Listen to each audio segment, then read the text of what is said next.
Hello, and welcome to the Second Wind Academy podcast with me, your host, Brian Gonsalves. This week's guest is Dorian Pickens, a former professional basketball player who has since transitioned into the sports business with Fanatics. We caught up just as he had moved to Dallas. Check out the show.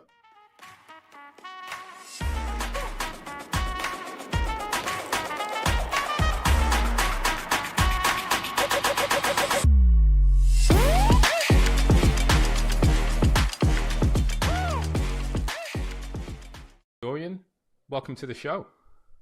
Thank you for having me. It's a pleasure to be here and tuning in from the West Coast over here in the United States. That is good. Well, listen, man, I would say it is good to have you here. And the beauty of this podcasting is that we get to speak across waters, across time zones, which means that the message gets spread high and wide on the importance of this sort of athlete career transition. So looking forward to delving into your story a little bit more and helping the listeners learn. For sure. Definitely, excited to also share my stories. It's been an interesting one, much like a lot of the listeners and yourself and former athletes, current athletes who will be reaching a transitionary point eventually, right? And someone who's having kind of experienced it and been on the other side for some time now. Excited to share, man, and excited to help. Good man. Well, look, for those who are listening, a lot of listeners, they're going to be tuning in. They might not know a lot about you. Do you want to just give us an intro, who you are and sort of what's happening in your world at the moment? Sure. Of course. As you mentioned, my name is Dorian Pickens, originally from Phoenix, Arizona. So the wild, wild west, probably as those who are unfamiliar with it would consider it. Former professional basketball player for a couple of years, played collegiately at Stanford for some time as well.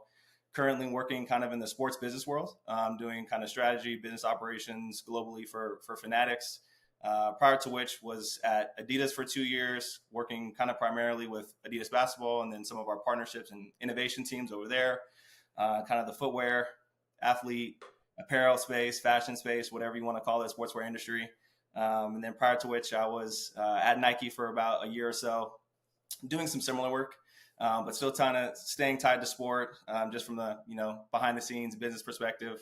And then before then was playing professionally, as I mentioned. So I was with the Boston Celtics and their organization, or G League or minor league affiliate organization, for about a year or so, and then played professionally overseas in Europe for a season or two as well. So have been across the world, have been across the United States, have been kind of across, corporate America in a few senses.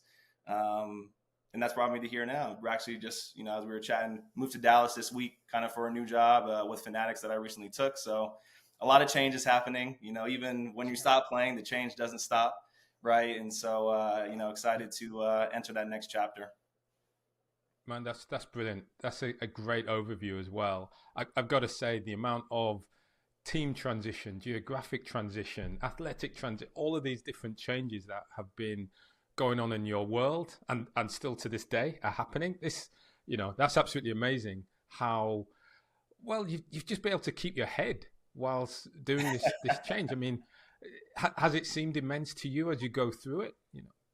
It has. I would say it definitely has felt immense in a lot of ways, but I think also, sport prepares you for that, right? And, growing up, having played sports, since I was 2 or 3 years old, primarily basketball, but, trying the gamut of soccer, baseball, American football, whatever it was, there's constant change. There's constant evolution and growth that, you have as a youth, as an adolescent, as a young adult.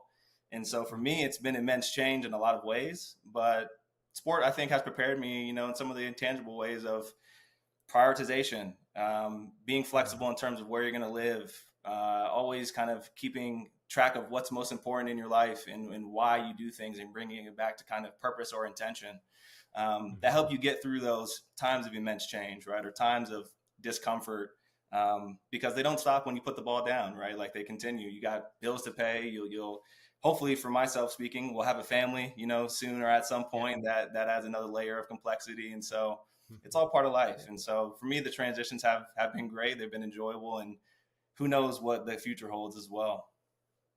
Yeah, that's right. Future, that's all to come. But let's talk to me a bit about then how sport kicked off for you? So, we talk about that athletic transition. So, Sure. where you grew up, how you grew up, what did sport mean for you as a child? Yeah, for me, sport meant everything. I come from a unique background, and my mom and her side of the family are from Europe, and they're from Ukraine, actually. And so a family who immigrated to the United States to kind of set up shop in New York, like a lot of families. Then my dad's from Alabama. And so if you're familiar with Alabama, he's from Tuscaloosa in particular, big Alabama Crimson Tide fan, huge football fan, basketball fan, lover of sport. And he's the one that really got me into the game, and into sports in general at a really young age. And I would always, watch highlight tapes of Michael Jordan, a lot of soccer matches, growing up as well. Zinedine Zidane was one of my favorite players, actually, ironically enough. And my mom's side of the family was kind of big into the football or soccer space. And so they really got me going, just in terms of finding my love for the game, something I was passionate about. Grew up kind of in modest in a lot of ways, and found sport to be kind of the connecting piece for my life, right? Whether, it was making friends, whether it was pushing myself and having goals that I wanted to chase after and achieve, or whether it was just having fun and trying to be like the idols that we all watched growing up. Sport for me was something that I knew I wanted to be into, and at the best level that I could. And so started at a young age, as I was saying, probably about 2 or 3 years old, on the West Coast in Arizona. And kind of basketball was my calling, probably because my height, I was always taller than a lot of kids, which helps, when you're trying to play basketball, of course. It does. It does.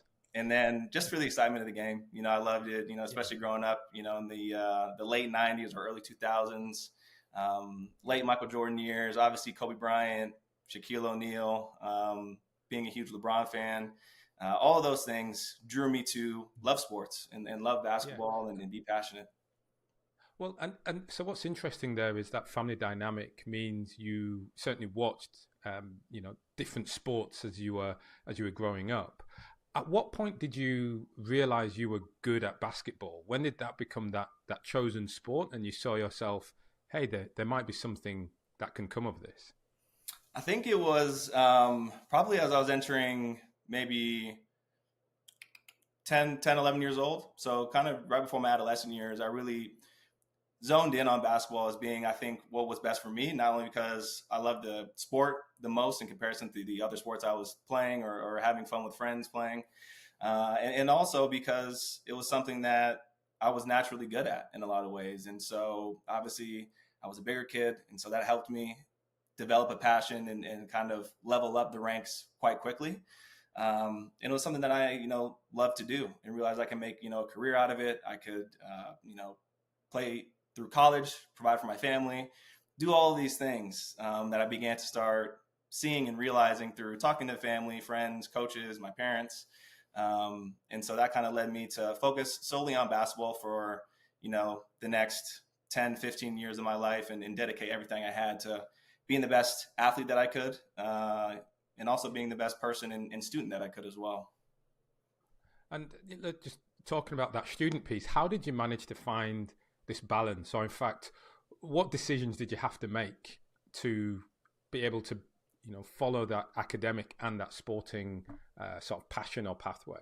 Yeah, it's tough, right? Especially as a child and even as a professional athlete as well. You only have so much time, energy, and effort you can dedicate to things, right? Or that you can spread yourself across. And so, as I was mentioning, my dad kind of really got me into sports at a young age. And so he was really pushing me hard and being the best athlete that I can be and putting in the work, having an extreme dedication and trying to be the best at whatever it is that you do, whatever it may be, but obviously in the sports sense in particular. And my mom she was the academic piece, right? And so she was the one that was always, you can't go to practice until you finish your homework. If you have a game coming up, make sure that your grades are in line so that you can, play in the game this weekend or whatever it was, right? And so that from an early age gave me priorities. And I had to, yes, practice as hard as I could at basketball or whatever sport it was. But before I could go do that, make sure that I was taking care of the academic piece and my studies were in the right place. And then I was setting myself up to be successful, whether or not sports worked out. Right. And so there's those two pieces that I really was able to kind of balance in the best way that I could. And then the social piece and the friend piece and the kind of being a kid piece sometimes had to take a back seat to some of those pieces of sport and academics if that's what I really wanted to do. And having made that choice at an early age and having, realized I don't have time to do my homework, go to practice, and go out with my friends, really set me up on a trajectory to be successful, in a professional sense, in a sports sense, just in terms of managing my time. Yeah, what's really interesting is, I asked the question between academics and sport. It sounds like your tussle was between mum and dad. In terms of where who you're going to focus on or please that over that particular time. That's that in itself is quite funny. Definitely. But I suppose taking that through to college, how much of a weighting did the course and the institution have a bearing on on your decision about where to go? Was it sport? Was it academic? How did you find that decision making process? That's a great question because I think it's an interesting one. For me, as I said, as I was able to kind of focus from an early age on sport and academics, my priorities were kind of in line by the time it came to deciding what university I wanted to go to. And having been fortunate enough to be one of the top 100 players in the world globally, coming out of high school, I had, 30 plus, 40 plus offers to go to different universities on a full ride scholarship, which is obviously incredible. But at the same time, to your point, then it's like, well, where do I go? Right. And there's all these, from a basketball sense, there's the Duke of the world and there's North Carolina and all these major kind of basketball schools that are historic, right, in the sport for a number of reasons, whether it's players, whether it's championships, whether it's historic coaches, all of the above. And so for me, as I began to really weigh out what school or university I would choose, it was important to me that I not only chose the best athletic situation, but also the best academic situation, right? That would not only make this decision a 4-year decision or a 3-year decision or a 2-year decision, but more of a lifetime decision. And when I was able to look at it through that lens, it became clear that Stanford was the clear choice for me, not only from an athletic sense and that year over year we're pumping out Olympians, professional athletes, everything of the sort, but also from that academic perspective, I'm around and going to class every day with some of the brightest and most intellectual individuals in the world, right? Across every industry, across every academic kind of subject that you can think of. And so that's when it really dawned on me that, Stanford would be a perfect fit for me to not only exceed, excel, and push myself, but also just to be around greatness. And that's something that, I pride myself in doing even to this day, is just being around great individuals who have, similar kind of intangible skills, hopes, dreams, ideologies, big thinking, innovative outlook on life, etc. And so that's kind of how I reached, the conclusion that Stanford was a perfect choice. And at that point in time, not a lot of other schools really caught my attention or interest.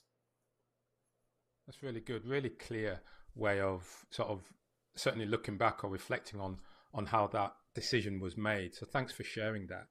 I'm curious about that athletic transition. You mentioned, you're entering college, you're one of the top 100 players or so in the world, and, moving into then this collegiate environment.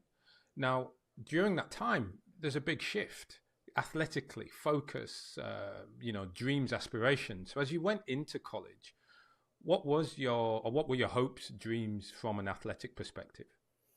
I think, as any kid in a similar situation or any athlete in a similar situation, you think you're going to go to whatever next level it is and dominate or try and be the best and have all of these, exceed expectations, et cetera, et cetera. And I would say for me, my first year of college, my freshman year, was probably one of the toughest years that I experienced playing sports for a lot of the reasons that it wasn't exactly what I maybe had thought on a personal scale would be achieved or would be accomplished or would be whatever, right? And so a lot of that was talk us through that. Yeah, talk us through it. I think as I mentioned, when you are a kid coming into a bigger league, right? When you get to the college or university ranks, everyone's the best player from the year prior, from high school or whatever it is. And coming in my freshman year, we had a great team. I think we had 4 or 5, maybe even 6 guys who ended up playing professionally. A couple of guys who ended up, playing in the NBA for some time and are still playing professionally today. a really great roster, and we were able to win a lot of games. We won the NIT championship that year, and finding playing time and finding my role on that team was difficult, right? Just with so much talent and so many older guys who are 3-4 years older than me, more physically developed, used to the speed, whatever it was, right? And so for me, it took a lot of internal reflection, I think, throughout that season and ultimately towards the end of the season, in that, hey, if I want to compete at the level that I think I can, I know I can, and people have entrusted me to do so, I got to put in the work, right? And I got to go above and beyond to begin to continue excelling my professional career in the athletic space, if that's what I wanted to do. And just in to be able to enjoy the day to day, right? And so I think it came with like a level of trauma to an extent, right? Just in that it was such a severe situation for a 17-year-old kid coming into college and thinking you're going to be this. And in reality, you have to actually start down here and start from scratch and build yourself back up. And so for me, in a lot of ways, it was that realization, which was a great experience for me to be on that team and be with those guys who are close friends of mine and brothers of mine still to this day. And teaching me a lot about what it would take from an athletic perspective to be where I wanted to be. Yeah. Well, how did you get through that moment then? What did you do, or who did you lean on to help move you through that year or those early beginnings at Stanford? Yeah, a lot of it is my teammates, to be honest, for a number of reasons. I think my parents as well, obviously, as my support system. As an only child, I don't have brothers and sisters who I could lean on a whole lot, because there's nothing like that for me. So mom and dad were always kind of the rock, in those situations. Close friends that I, grew up with or that I built relationships with throughout my adolescent years were in the mix as well. But it was really hard to find people who could fully understand the situation of what I was experiencing, right? Other than my teammates at that time. Because aside from that athletic piece of it being extremely challenging, long days, mentally, it was a lot psychologically, spiritually. It's a lot to experience and go through and deal with. You also have that academic piece at a university like Stanford, where class is not a time to relax, or, you get to go home and it's not, you get to nap, you have to go home and now you have to write a 20-page paper. Right. And so the people who could really only relate to me in that strong sense were my teammates, right? Or alumni, or whoever had kind of been through something that was similar in a lot of ways. And so my teammates were in the trenches with me, right? They were going through the workouts with me. They were at class with me. They were at study hall with me. We went to go eat all the time together. And so that bond that we built through going through those really tough experiences has brought us extremely close. And so they were really, pivotal in those tougher times early on in college. Yeah. No, that's really good. Does highlight the importance of, well, I guess team, and that essence of team isn't just on the court, isn't just in sport, but it is a support structure around the game as well, really developing the whole person. Definitely. And I think that's something that was great for me to experience, and anyone who's been in a team setting or a sports setting to experience, because when you get to life after sports, it's important to then again find that team, find who's going to be in your corner, find who you can lean on, find the people that you can look to for mentorship, who can support you, help you through making tough decisions, whatever it is. And so that really brought me together, extremely close with my teammates during those years. And also, help turn me into a better person and a better leader, down the road. Yeah. And look, and we're certainly going to chat about that. I suppose that life after sport, and you as an emerging leader or developing leader in your field. I'm interested then for that shift for you coming out of college. What shifted? So those aspirations as you came in, top 100, boom, you keep rising, keep going to the top. As you came out of college, what had changed? I think a couple of things. A couple of things that changed for me in a lot of ways, especially as I went through those collegiate years, was not only building my kind of intangible skill set, who I was as a young man, in totality, who I was as a player, of course, through developing, exponentially throughout those 4 years I was at university. Were pivotal, were huge for me, right? And I think as I continued to get older and, began to transition out of college, I then was looking at the professional ranks, right? And so playing professional sports, and, looking at making that next jump from college to professional, I had an idea now that, hey, when you get to the pros, when you get to the NBA, when you go play at high level European basketball, you're then again starting from zero, right? And so a lot of those same kind of habits, behaviors that I had developed at college or during those college years, I carried with me to the professional ranks, and it made that transition for me a lot easier, right? And I think it also allowed me to, once I was able to leave Stanford and kind of go through the NBA pre-draft process and work out for a number of NBA teams and whatever it was, I could now focus solely on basketball. I could focus only on my sport, right? I had graduated, or I was about to graduate, and that was kind of signed, sealed, and delivered. And now I could give everything that I had to playing basketball, right? And being the best player I could be, taking care of my body, and focusing all of my efforts towards being the best player that I could be. And so that was also a nice and refreshing realization to be like, hey, now I can focus on one thing. I can get paid for it. It's not going to be easy, but at the same time, this is what your aspirations were when you picked up, basketball at 2 or 3 years old. This is what you wanted to do. And so that was, an incredible moment to finally have that transitionary point. But also, it wasn't easy, right? It's never easy, but it's always, part of the journey. That's right. That's right. Good. And it's a good reflecting back on it as well, thinking about how the collegiate years helped shape you, actually gave you that sort of struggle at least. And the reward was the ability to focus on you and focus on the game and really see how that reality could come true, I suppose. Talk about that experience. What was that like for you, that pre-draft process? What was, you spoke about that professional career. Skip, let's delve. What was that like for you? It was great, man. It was incredible. And so I think, to your initial point, having those tough moments, in college and going through those challenging experiences, right? Those are all growth opportunities and pivotal growth moments, at least in my personal development, right? Not only as a player, but as a young adult, and helping me prepare for when you do become a professional or when you do reach these actual big moments and you don't just finish your freshman year. And so I had been able to kind of strategically after my freshman year, schedule my course load so that at the end of my senior year, my last kind of quarter of school or last semester of school was quite light because I'd be preparing for the NBA draft. Which is an incredible experience. I spent the last 3-4 months of my, collegiate years down in Orange County, down in the Irvine area, with my agent and a number of other NBA prospects working out, right? Twice a day. We're watching film. We're doing recovery together. We're flying around and working out for certain NBA teams, across the country, or teams are coming in and coming into our workouts and watching our, individual workouts, playing 5-on-5 pickup, whatever it is, right? And extremely physically enduring and also mentally enduring 3-4 months, right? Leading up to the draft. And there's only 60 picks, right? And so everyone's, we're friends, but at the same time, we're fighting for jobs. We're fighting for money. We're fighting for opportunities. It's true competitive sport atmosphere. And so for me, it was great to be able to experience all of those things, right? And not only what I've been working my whole life to do, but also just being present, being in the moment, right? And trying to enjoy every minute of it, because it's so rare that you get to play the sport you love through college.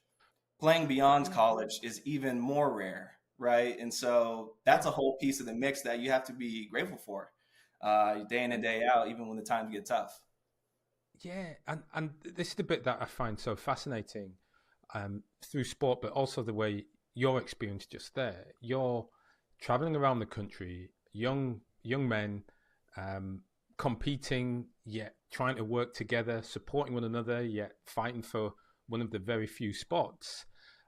Just what was that like for you? How aware of the situation are you at that time? Of this is, you're my friend, but actually I want your spot.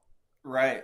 I think it's I think at the time you're aware of it, but not to the extent of the awareness that I have now, right? Because looking back, we're all in the same boat. We're all, trying to make the best of what we've dreamed of doing for our entire lives. And we're doing it together. We don't have any animosity to one another. We're living together, in different houses they had set up for us in, Orange County. So we're with each other all the time, right? For the most part, working out together and competing in that sense.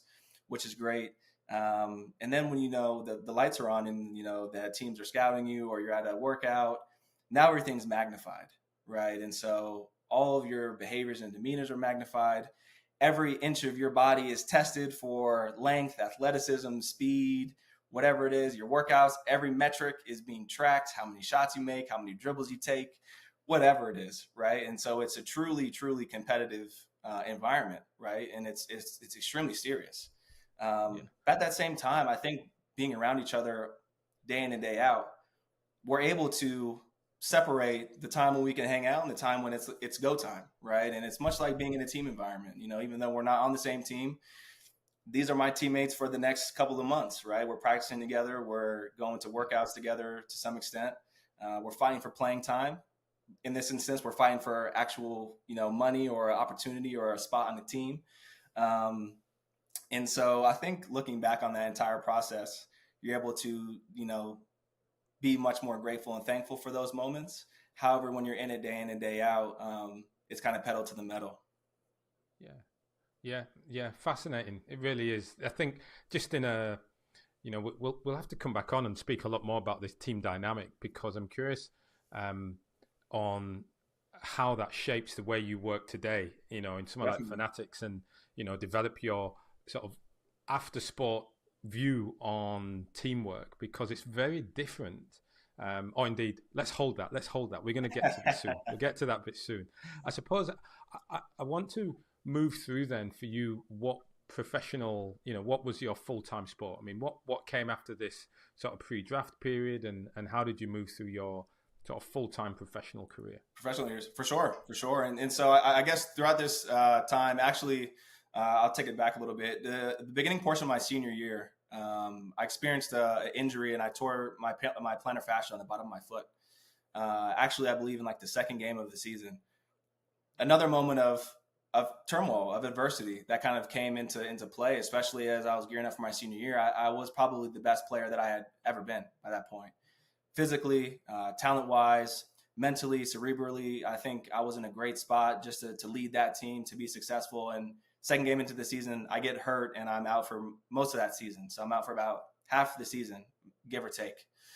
And so going into the pre-draft process, I finished out the season, wasn't 100%, went through pre-draft, still not probably 100%, but playing, this is the time when you don't want to sit out, right? And you want to be there, and you have to push through the pain. And so ended up going undrafted, all that to say. Was thinking about, do I want to go into the G League? Do I want to go overseas? What will be the best fit for me? And I felt, my agency felt, at that time, playing a year in Europe will be great, not only to experience high-level basketball and with a team that could really propel my career, but also help me get back to full health and help me get back to, who I was as a player. And so first year out of college, didn't stay in the States, actually went to play in Belgium for a year in Limburg, which was an incredible experience that I can't, appreciate enough. I think not only for the aspect of, yes, you're in a beautiful country, it's very culturally diverse, 95+% of people speak English, so it makes that transition, piece easier. But it also allowed me to kind of stay in love with the game, right? And kind of keep in touch with what my goals, dreams, and aspirations were in another sense, right? And it opened up some of my kind of peripheral vision of what actually takes place and what it takes to be a professional athlete, right? And now this is your job, and you're not in the United States, you're not, in your home country, you're not in your home territory. You have to deliver at your highest ability. And so it was a great year that I spent in Belgium, kind of not only developing myself as a person, but developing on the court as well. And in selecting Belgium and the team, the city, was it just a focus then on the team and the level of the team and the sort of minutes you'd get? Or to what extent did you have to consider things like English language, location, travel, those type? What were the influences on making that decision? For me, it was, and for a lot of young guys in a similar situation, it's led by the basketball. I think being in a great city or being somewhere that's beautiful and everyone speaks English. Those are all accessories and those are all the cherry on top, right? But more so, it was important for me to be on a team that was good, where I'd have an opportunity to go and play, so that I could focus solely on basketball, and it would, elevate my career to the next level and to the next contract or the next club or whatever it may be, and helping that club win basketball games essentially. And so it was very much led by that basketball portion. However, you do have to consider the life pieces, of course, as being kind of benefits to that. But at the same time, I was a professional now, and I was focused on being the best professional that I could. And in doing that, it really led by me making decisions based on what would help my basketball career. And what did it do for the basketball career? It did wonders. I think in a lot of ways, looking back, it was great for me to go over there and play rather than staying here for that first year out of school, for a number of reasons. I think I was able to showcase, my playing ability in a different way, in that the European game, or basketball that's played internationally and not in the NBA, is a lot more fundamentally sound. It's a lot more difficult to score. It's a lot more difficult to play defense because some of the rules are a little bit different. And it also allowed me to kind of fully dedicate myself, in that I was, an American with a team of mainly Belgian players, to put the work in and have the time and space to want to develop and continue progressing my career. And so after I spent that 9 or 10 month season in Belgium, came back to the States, came back to Arizona, and I'm in Scottsdale working out, and my agent calls me and he said, it was a great season, and, the Boston Celtics called and they wanted to have you come to training camp, the following fall. And so all of that, 9, 10 month kind of break from the NBA aspirations, the dreams, but dedicating yourself still to being a professional and all the work that you put in, and staying kind of level-headed along the way, paid dividends for when that call came to, hey, pack your bags, you're going to Boston, made everything worth it, right? And it made me kind of feel reassured that that decision was the right one to make at that time. And not everyone's kind of career trajectory is a straight, line of growth, but it does come with a lot of adversity. And so after I came back from Belgium, signed with the Celtics, went to training camp, which was an incredible experience, especially given I'm from the West Coast. Grew up a Laker fan, Kobe, Shaq. To be in Boston and be wearing a green jersey and all of that stuff was a little bit weird, but it was an incredible experience, nonetheless. I think just the history that the organization has, if you walk into the practice facility, the arena, it's lined up with championship banners as far as the eye can see. There's a level and standard of professionalism, integrity, execution, achievement, hard work, that you don't get with many organizations, whatever the sport is, right? And we're talking about one of the premier organizations across all sports. And so to have the opportunity to be at training camp, with the best players in the world at their craft and on a really good team. I didn't make that 12-man roster, but was with their minor league affiliate for a lot of that following season in Maine. But nonetheless, was an incredible, time to be me and to be able to be a part of that. Yeah. What I hear in your story is also this sort of emotional transition that takes place, which is from this dream of being a pro player, a basketball player, and winning and those types of things. And that shift, the way you described that experience in Belgium, was less about that focus on the stars and all that success, but it was a focus on being a professional. It was setting a standard of, okay, now I'm a pro.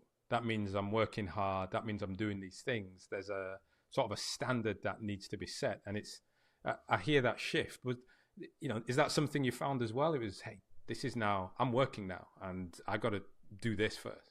Yeah, for sure. And something that kind of resonated with me early on, just as I was making like that transition from college to the professional ranks, is you hear the notion of like keeping the main thing. A lot of times in college, and especially now with, NIL and all these, social media, kids are superstars above and beyond in high school, right? They're getting endorsement deals. They're treated with a level of celebrity status and fame. The cameras are always on you. You feel probably at times like you're invincible, or maybe that you're better than you are. And that all comes back down to keeping the main thing the main thing. The reason that, I played basketball and I loved playing, basketball for as long as I did was because I loved to play the sport. I loved to put in the work. I loved the journey that it took me on. I learned all of I loved all the pieces of teamwork that I, learned along the way as I worked towards this goal, right? I didn't play basketball initially or when you're younger to make money. You play because you love the sport, right? And so for me, as I made that transition into actually playing professionally and going over to Belgium, it was keeping the main thing the main thing. I wasn't in the NBA, right? I wasn't maybe, again, in a place where I thought I might be. But I was able to do what I love. And I was able to, travel the world, and being grateful for those moments and being present and working towards a goal of, hey, maybe you're not maybe where you thought you would be, but we can still get there. But we have to put in the work every day in order for that to be, an opportunity. And so that was something for me that did click during those times, for sure. And I think that's why when I got to Boston, I was ready for the opportunity, excited, and knew what it would take to continue to progress, to even be there, right? And to even be able to, have the opportunity to be a part of an organization like that. Yeah. At what point in your basketball career did you start to recognize this isn't going to last? I'm going to have to make a change. It's a great question. And for me, I would break it down into really I'll phase it into two separate phases. I'll call it that, because I think for me, being young, having the parents I did, and their influence on me to focus on basketball, of course, and also focus on academics. Subconsciously, I knew the game would end, right? And mom's always telling me, the ball's going to stop bouncing eventually, hearing that over and over again. But, as a teenager, as an adolescent, it doesn't really sink in, right? It's like, yeah, I know it will, but not for any time that in the future that I can see right now. And so early on, I kind of had that subconscious knowledge that it would stop. And I think a lot of those reasons and a lot of that initial thought process is what drove me to also choose a school like Stanford, which I knew, hey, even if basketball works out, if it doesn't work out, however long it works out, I will still have that educational piece and that network of alumni and great individuals in my corner to help me progress through the next phase of my life after basketball. And so that's kind of the first phase of it. But I would say the second phase of it really actually hit me towards the end of that first year, in Boston, just with the organization, and for a number of reasons. But I think primarily in that as I was getting older and, you get banged up with injuries and all those things, you also start to realize that this is not something that's going to last forever. Maybe because I physically am unable to do that or play the way that I, know or want to play. But also in that, hey, maybe I don't want to play this sport or I don't want to be an athlete, forever. I do have other aspirations, other interests. I went to Stanford to be able to entertain those interests and set myself up to do a number of things after I was done playing. And so that's when it kind of really hit me and reality sank in that, hey, I would love to begin diversifying kind of my energy and my time into what may be after sports, right? And so I think, throughout that process, it also made me realize that and have that conversation in real time reflection with myself of if I'm not going to be able to enjoy basketball and have that same love for it that I do because I'm starting to entertain these other things, I know that my basketball performance, my play will begin to, deteriorate if I don't give everything I have to it, right? And so that became the real discussion of, if I want to entertain these other things and I want to begin setting up, other interests outside of actually playing, I need to make a decision because it's unfair to myself, my teammates, the sport of basketball and its integrity if I don't give everything that I have to being the best that I can be.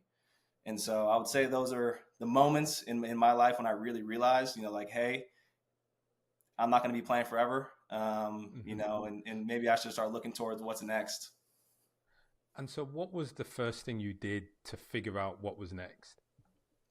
It's another great question. I think for me, it's I'll say being a professional athlete does a lot of great things. But one thing that I think it does the best is it opens up your access, right?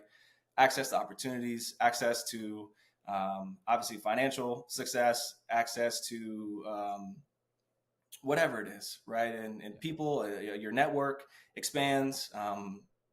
Everything kind of takes off. You get more followers on social media, so your kind of social presence expands, and you have a greater access, socially. All of those things, and for me, I really took advantage of through the NBA. There's a number of programs and opportunities that players have to begin opening up their eyes to opportunities outside of basketball, whether that's finance, whether that's learning design, whether that's getting certifications, finishing a degree, getting another degree. Maybe it's a master's. Maybe you want to, start to get into law at some point in time. Whatever it is, there's a lot of there's plethora of programs that NBA provides. And one that stuck out to me just through having the mentors I did at Stanford, et cetera, was being able to further your education and get certifications. And the one that I honed in on actually was getting my real estate license through the NBA, fully paid for in California, where I knew I was going to be living kind of after the season. I was able to get licensed as a real estate agent in the state of California while I was still playing. And so that was kind of my first action that I took, where I knew, hey, it looks like you might be phasing out of playing for real now because we're actually doing this thing. But it was a great opportunity in that it allowed me to begin exploring other options, right? And so following kind of getting my real estate license shortly after, I ended up officially retiring. How did that feel? I think you get the whirlwind of emotions, right? At that point in time. Not only in that you can take advantage of these opportunities that are provided by the NBA or whomever that might come up kind of across your career journey. Whether or not you do anything with those things is another question, right? I could keep my license and keep playing and do it in the off season or whatever it is, or I could stop and do it full time, right? Or dive into something full time that might take me somewhere else, which real estate obviously has in comparison to what I'm doing now. But you get a number of emotions. Yeah, well, actually, let me ask it a different way then. What was the hardest thing for you at that time? I think the hardest thing for me at that time, and this is now at the end of 2020 when I actually ended up retiring, not as a byproduct of COVID, I don't think in any way. And because I do get that question from friends or, young athletes coming up, just people asking my story. I don't think it was based on COVID in any way. I think it was more so based on obviously my love for the sport and where I was at and what I wanted to see the next 5, 10, 15 years of my life. And so when I kind of got to that point of, hey, I think I'm going to move on, it became really difficult because then you start to reflect. You start to see your entire athletic life flash before your eyes, right? The past 20 plus years of first playing and your first kind of, MVP of the game, all of these things, college and high school and whatever, starts to all flash across your memory at the same time. And you go through all the pictures and it's like, once I close this chapter, this chapter is closed, right? And it's like, yes, you can still play for fun, but it'll never be at this level again, right? And so I think in that there's a sense of sorrow, there's a sense of excitement, there's an extreme sense of fear and uncertainty, right? And what that next phase will be, if it'll be what you think, if it won't, if it'll be worth it, if it won't be worth it, you don't really know, right? Like you have no idea what it'll be like until you actually do it. And so as those emotions are setting in, I think the hardest one for me to grasp with at that time was that like I physically, I could still play, right? I could physically still do the job. I was probably, in terms of, again, I'll mention it, in terms of talent, this is probably the best that I had been in my entire career, right? Like I retired when I can firmly believe and say I was probably the best player that I had ever been. And so making that decision of if I didn't love it enough to stay with it and continue playing, it was time to retire. It became difficult in that this is probably the best I've been, right? And so that was probably the toughest piece for me to kind of grapple with at that moment. Mm-hmm.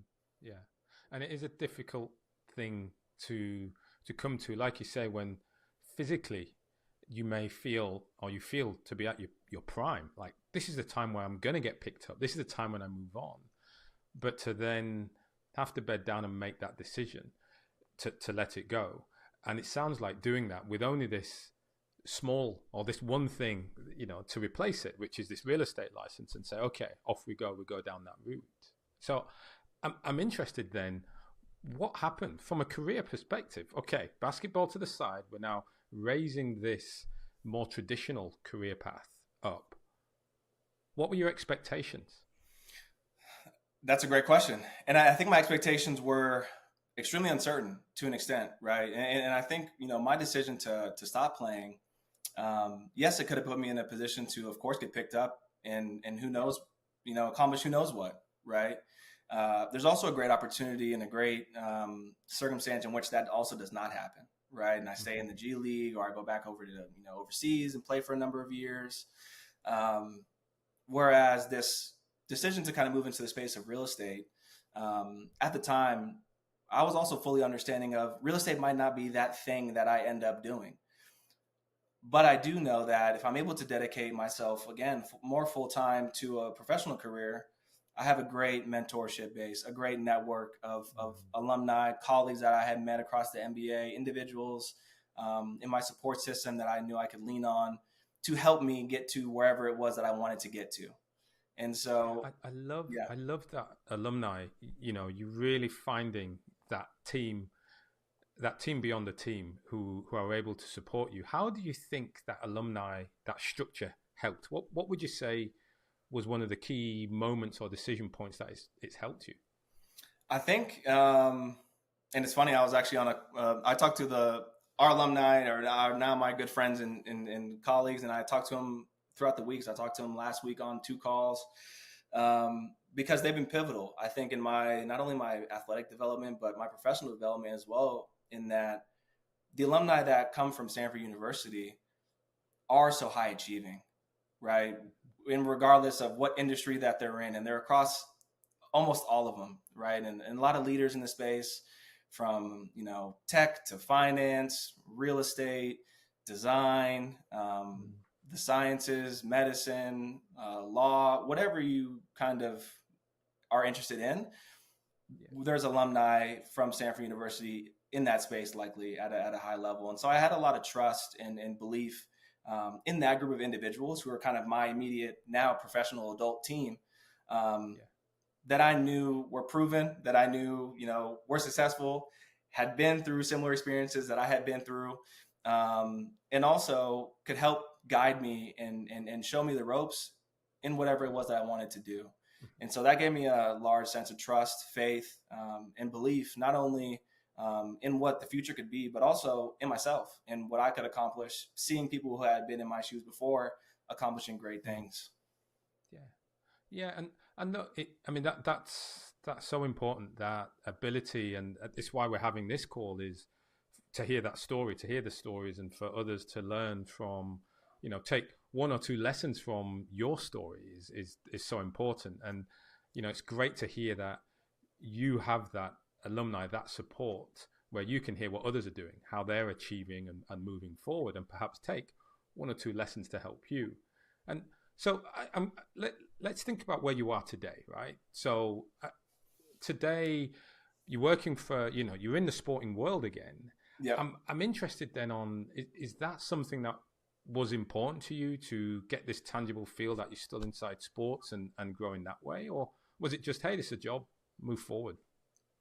I think it's definitely important. And it's in the front of my mind to kind of stay attached to sport, just more on the business ends, right? And as I took that real estate, entryway out of sports, I guess I'll call it an entryway instead of an exit from sports, an entryway out of sports. For me, it allowed me to do something that wasn't tied to sports. Real estate has no, connection to the sports world in any way, unless you're selling homes or working with former athletes, right?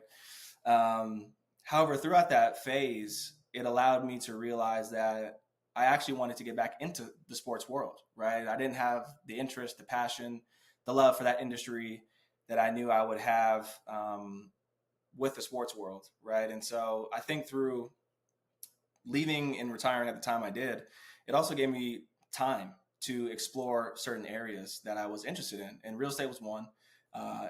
Didn't fancy me as much. And so I ended up transitioning out and kind of going into the sports business world and getting back into not only, traditionally the sports industry, sportswear industry at Nike and Adidas, but allowed me to be around like-minded individuals again who also come from sport in a lot of ways. A lot of former athletes, a strong sense of team, selflessness, innovation, and pushing the sport forward from a different sense, right? And so not in necessarily playing the sport and pushing it forward that way, but more behind the scenes, setting up opportunities for the youth to get into sports and new people to stay active, right? Or whether it's physically pushing the NBA forward and signing new athletes to be a part of these organizations from like an endorsement perspective.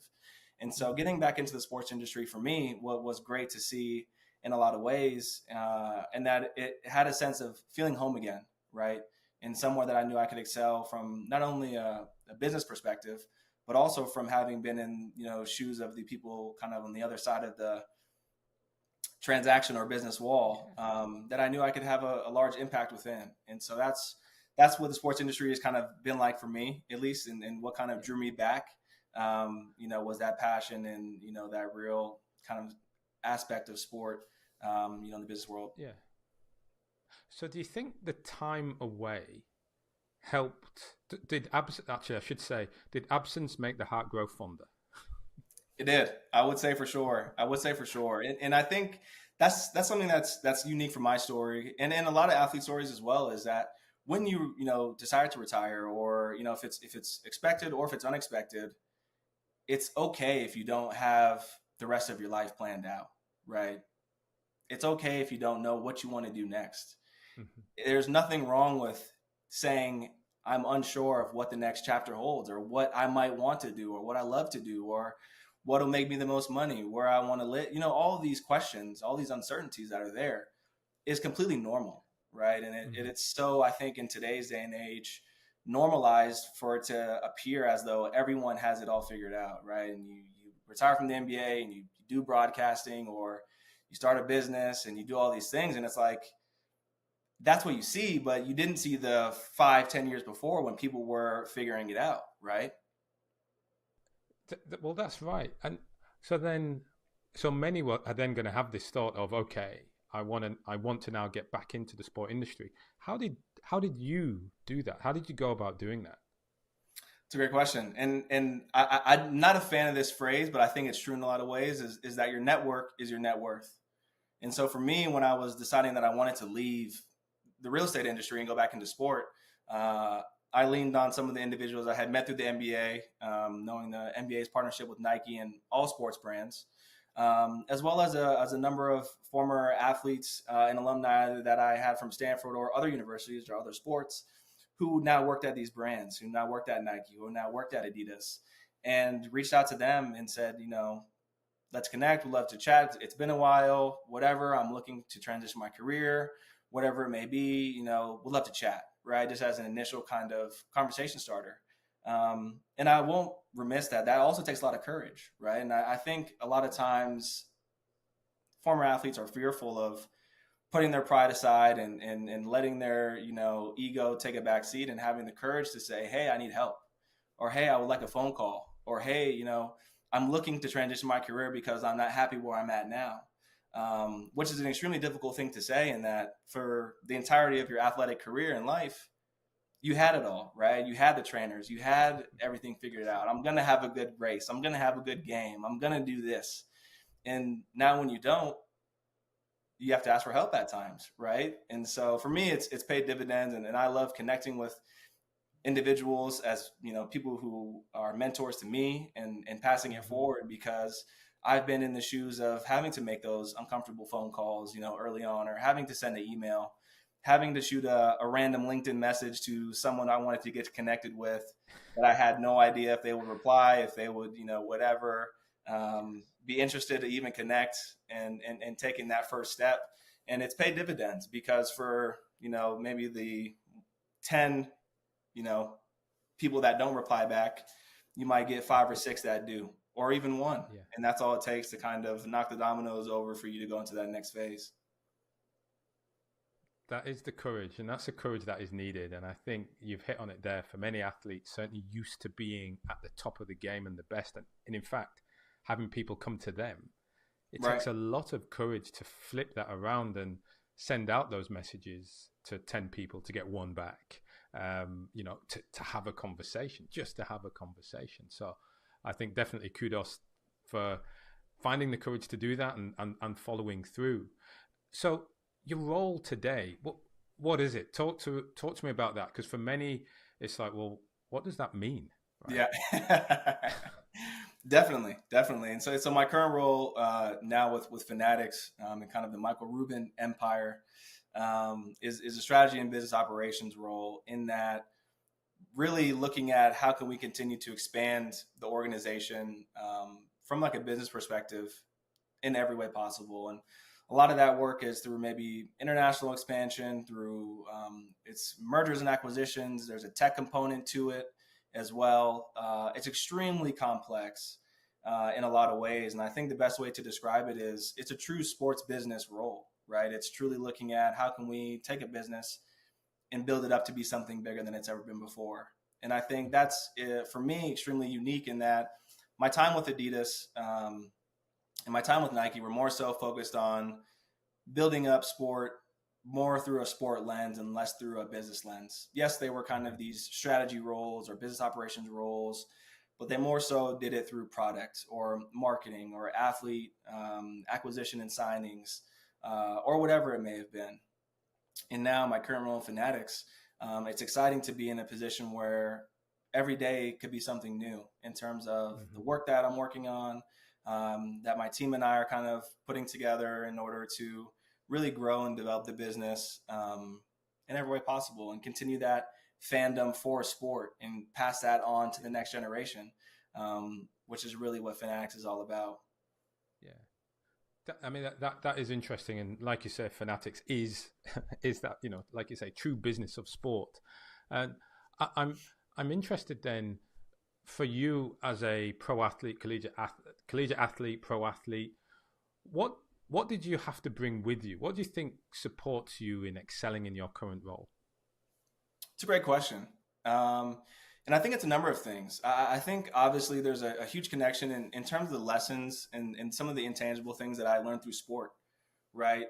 That I see in the corporate world all the time, whether it's having a great kind of process for communication, following up with people, a sense of teamwork, and a sense of selflessness and not putting yourself above the team. Grind, hard work ethic, I think is something that is a pivotal thing I learned through sport that I bring, to my everyday life, and trying to be the best in whatever it is that I do, that I learned, through playing basketball. There's also this sense of camaraderie that you have with people who are also working alongside you towards a common goal. And then I think maybe above all is that sense of being along the journey is huge for me, because especially, coming from a pro athlete career into the corporate world, there's no more games, right? There's no more championships. There's no more playoffs. There's no more races. There's nothing, right? Like that's no longer. And so now you're working towards, maybe it's a presentation, maybe it's a big meeting, maybe it's a big event that is happening or going on. And so having that sense of staying true to the journey, trusting the journey. Every day is not going to be a great day. Every practice was never a great practice, right? And so it's like that sense of having an idea of the ups and downs that will come has been great for me to have experience through sport, and be able to bring that into the business world, and seeing that on the day to day, because those things, then lessons that you learn through sport, they don't always tie one-to-one to the business world. I will also say that. And so it's great to just at least have experiences in different ways. You said in what ways?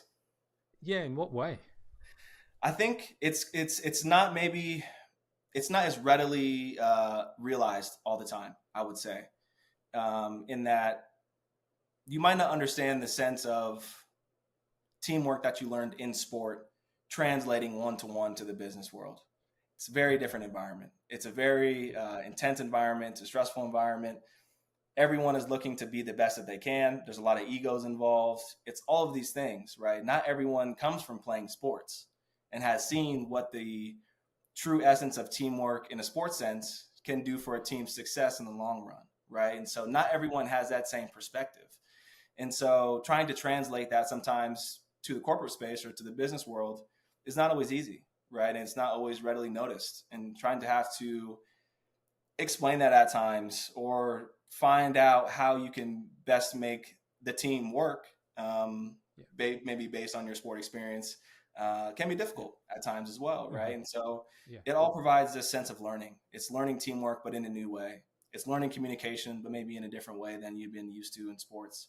It's learning work ethic. It's learning whatever, just in a new sense. And so for those all who are transitioning, it's okay if there's discomfort in that you don't see people who also have that same perspective as you do. As now your teammates aren't all former athletes. Your teammates may come from business school. They may come from medicine. They may come from finance. They may come from wherever. And so seeing that head on and being able to work with different individuals has been a learning curve as well for me, I would say. Yeah, I guess. And that's it. And still you also continue to, like you say, meet with these individuals, work with these individuals, and gradually as you form as a team, it's still trying to get the best out of your teammates. Of course. I mean, I guess it's perhaps one of my last questions, but how then do you educate your corporate teammates on the essence of what a team is? That's a great question, and I think it's different for everybody. I think every individual is different, right? And I think something that you learn through playing sports for a long time is you're around a lot of different athletes. You're around a lot of different teammates who come from different backgrounds, who have different personalities, who have different preferences, things that they like, things that they don't like, things that they may respond to well, things that they don't respond to well. Their strengths and weaknesses, all of these things. And so I think one thing that's huge in the corporate sense or the business world is you need to approach everyone as an individual, right? First. Mm-hmm. And that's something that I love to do is just connect with people on a personal basis. Yes, we can get the work done. That'll happen. But let's get to know each other almost like teammates, right? Like let's grab a coffee. How was the weekend? How's your family doing? Let's go to an event together. If there's a sporting match that's coming to town, how can we connect as people, right? And so I think first step in being able to coach people and coach your teammates in the corporate sense to be a team and work together is knowing how everyone responds to certain things, knowing them on an individual basis. It's not a one size fits all type of approach to teamwork. In any sense. It's not like that in sports either. And so I think that's very much the case as well in the business world or just in the adult professional space of, you got to know who your teammates are. And it's great to know your individuals, your colleagues, and figure out how you guys can best work together to achieve whatever it is you're looking to achieve. That's great, Dorian. I mean, listen, I think I like the way you break that down on, how do you gradually deliver that education to your corporate teammates, especially given your experience in that high performance environment. I guess the final question really is, you think about looking back at yourself or perhaps, younger players coming through now, what guidance or advice would you give based on your experience would be a great way to help set yourself up for that transition to life after sport? Yeah, I would say be present. For me, I think looking back on, my career, my development as an athlete and my transitions, in the athletic space or my transition from playing into the corporate or, business world, being present is huge, right? And not only in the sense of being the best athlete that you can be. And I talked about keeping the main thing. Be present in all your workouts. Treat every workout as its own workout and go as hard as you can. But also be present in the sense of, as you continue to develop, in whatever age that you're at in your playing career, there's a lot of opportunities that'll come by, and be present and take advantage of those. Whether it's someone coming to watch your game who could just be someone you don't know, they could be a former or future boss, right? Or they could be a future colleague or connection. For me, I was present when the opportunity to get my real estate license came about, and I was able to take advantage of it.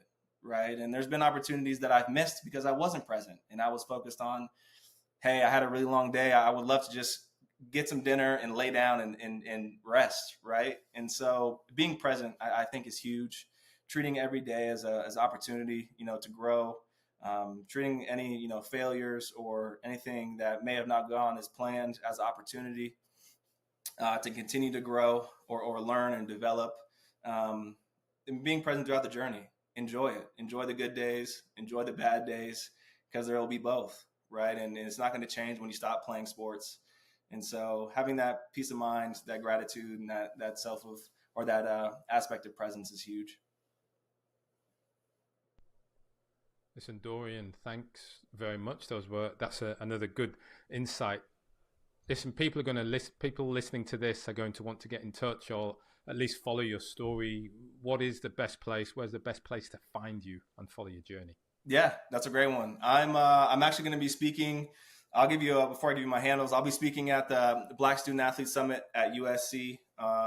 If anyone's in the Los Angeles area on May 25th, with a number of former professional athletes, African American professional athletes, collegiate athletes, passing on knowledge, again, passing on information, wisdom, experience to the next generation of student athletes. And so if you're ever in the LA area, please do come out or tune in. I'll share all the information and links via my socials. On Instagram at DPick, so DPICK 11 or DPick11 on Instagram. Dorian Pickens on LinkedIn. And then also happy to connect via email, with anyone at pickens.dorian@gmail.com. And yeah, excited to continue persevering, pushing on, passing the knowledge forward, and love. Anytime I have a conversation like this, it's special, for me, and I love to make time to hopefully impact others' journeys as well. Dorian, thanks very much for joining me on the show today. Really appreciated it. Anytime. I appreciate you, Ryan. Thanks for having me.